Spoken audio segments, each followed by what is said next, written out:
శుభం వ్యాధ శ్రీ గురుభ్యో నమః.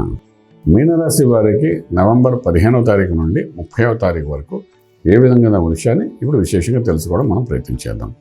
మీనరాశి వారి దగ్గరకు వచ్చినప్పుడు రాహు రాశిలోనే ఉండడం, తృతీయ స్థానంలో బృహస్పతి, పంచమంలో కుజుడు నీచబడ్డాడు, సప్తమంలో కేతు ఉన్నాడు, అలాగే భాగ్యంలో రవి బుధుడు ఉన్నాడు, రాజ్యంలో శుక్రుడు బాగున్నాడు, అలాగే వ్యయంలో శనీశ్వరుడు ఉన్నాడు. వాడు కూడా మంచి చేస్తాడు శనీశ్వరుడు కూడా. ఇప్పుడు ఇక్కడ ఏంటంటే మీనరాశి వారికి రాహు యొక్క మాయ వలన ఏంటంటే రాహు కూడా ట్రాన్సిట్ మొదలు పెట్టేస్తుంటాడు. ఇంకా అంటే కుంభంలోకి రావడానికి ప్రయత్నం చేస్తుంటాడు. ఆ మోషన్స్ అన్ని మొదలవుతాయి. ఇంకా అంచేత మొదలవడం అంటే దాని యొక్క యాక్టివిటీస్ మొదలవుతాయి. చూడండి, మనం ఒక ఊరు వెళ్ళాలంటే ప్రయాణం అవ్వాలంటే ముందు సామాన్లు సర్దుకోవడానికి మొదలు పెడతాం. అదే రోజు కారు తీసేవి కదా, ముందు రోజు సర్దుకోవడానికి ఉంటాయి కదా. అదేవిధంగా వీడు ఇంకా ప్రయాణానికి మొదలవుతున్నాడు, కుంభంలోకి రావడానికి మొదలు పెట్టేస్తాడు. ఇంకా ఓకే, ఇంకొక ఈ వారంలో మొదలు పెడతాడు. సో ఇటువంటి పరిస్థితుల్లో ఏంటంటే ఒక మాయా మిథ్య, లేనిది ఉన్నట్టుగా ఉన్నది లేనట్టుగా ఈ రకం మాయలో కూర్చోబెట్టడం ప్రయత్నం చేస్తాడు. దానివల్ల ఏంటంటే మీకు రియల్ ఏంటి మాయ ఏంటి తెలియని పరిస్థితుల్లో మళ్ళీ ఒక చిన్న ఆట ఆడడానికి ప్రయత్నం చేస్తాడు. అంచేత ఉద్యోగ రీత్యా చేసే ప్రయత్నాల్లోని అక్కడ ఏదో మనకంటే 40% 50% హైక్లో వస్తుంది ఉద్యోగం కదా అని ఒక మాయలో పంపిస్తాడు. అక్కడికి వెళ్తే అక్కడ ఏముండదు, మనం ఇది పోయి అది పోయి అన్న టైప్లో చేస్తాడు.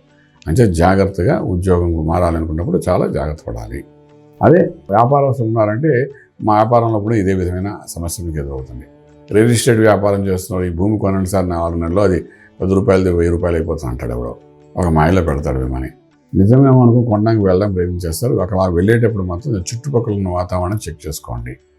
ఎందుకంటే భూమి మీరు కొంటున్నారంటే ఏలాంటి కూడా ఉంది పక్కన, అంటే మీ దగ్గర ఉన్న డబ్బులు లాజికల్గా చెప్పాలంటే మీ దగ్గర ఉన్న డబ్బులు ఏదో రకంగా అవతల వాడి దగ్గరికి వెళ్ళిపోయింది.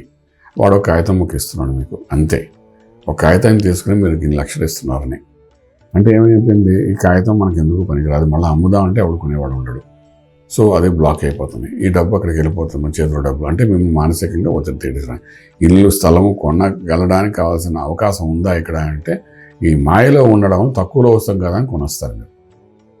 సో చాలా జాగ్రత్త పడండి. ఈ రాహు అక్కడ ఉన్నంతకాలం ఇప్పుడు మోషన్లో ఉన్నాడు కాబట్టి కొంచెం జాగ్రత్త పడాలి. వ్యాపారస్తులైనా సరే అంతే.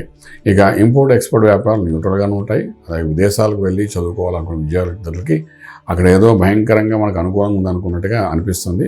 ఈ మీనరాశి వారికి కొంచెం 1-2 సార్లు క్రాస్ చెక్ చేసి యూనివర్సిటీని క్రాస్ చెక్ చేసి ఆ యూనివర్సిటీలో ప్లేస్మెంట్ ఉందా, దానికి అయ్యే ఖర్చులు ఏంటి, మంచి చెడ 1-2 యూనివర్సిటీలో క్రాస్ చెక్ చేసుకుని అప్పుడు ప్రయత్నం చేసి ముందుకు వెళ్ళడానికి ప్రయత్నించండి. విదేశాల్లో ఉన్న విద్యార్థులకు ఉద్యోగరీత్యా చేసే ప్రయత్నాలు మాత్రం సక్సెస్ఫుల్ అవుతాయి, అందులో ఏమాత్రం సందేహం లేదు. ఇంపోర్ట్ ఎక్స్పోర్ట్ వ్యాపారాలు బాగానే ఉంటాయి, న్యూట్రల్గానే బాగానే ఉంటాయి.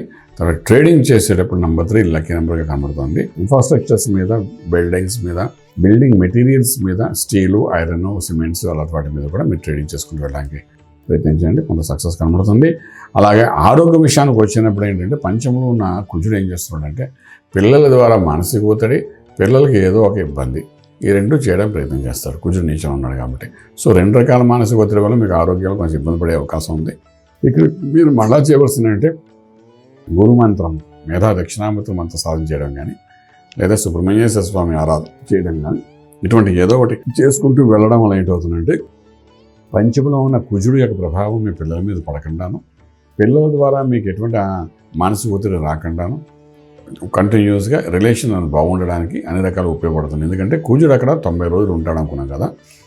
ఉన్నప్పుడు ఏంటంటే ఏదో రకంగా మీరు వయసు 80 ఏళ్ళు అంటే మీ పిల్లడు 40 ఏళ్ళు అయితే పిల్లడి ద్వారా మీకు ఒత్తిడి రావడం, మీకు 40 సంవత్సరాల నుండి మీ పిల్లడికి 15 సంవత్సరాలు ఉన్నదంటే ఆ పిల్లడి ద్వారా ఏదో స్కూల్లో జరిగిన ఇన్సిడెంట్స్ వల్ల కానీ కాలేజీలో జరిగిన ఇన్సిడెంట్ వల్ల మీకు మానసిక ఒత్తిడి రావడం, తర్వాత మీరు వ్యాపారం మీ పిల్లడి ద్వారా చేస్తుంటే వాడు చేసే వ్యాపారంలో ఒక ఒత్తిడి రావడం, ఏదైనా పిల్లల ద్వారా కొంత మానసిక ఒత్తిడి అయితే ఖచ్చితంగా కనబడుతుంది.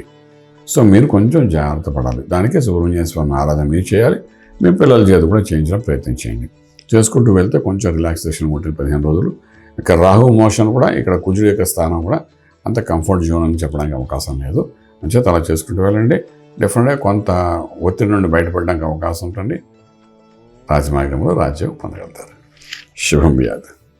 పూర్తి వివరాలకు సంప్రదించండి శ్రీ వేదమాత గాయత్రి జ్యోతిష్యాలయం, Brahmasri మంతా Suryanarayana Sharma garu, Srinilayam, first floor, 101, Sai Vaibhav layout, Chitrapuri colony పక్కన, కాజాగూడ, హైదరాబాద్ 500008.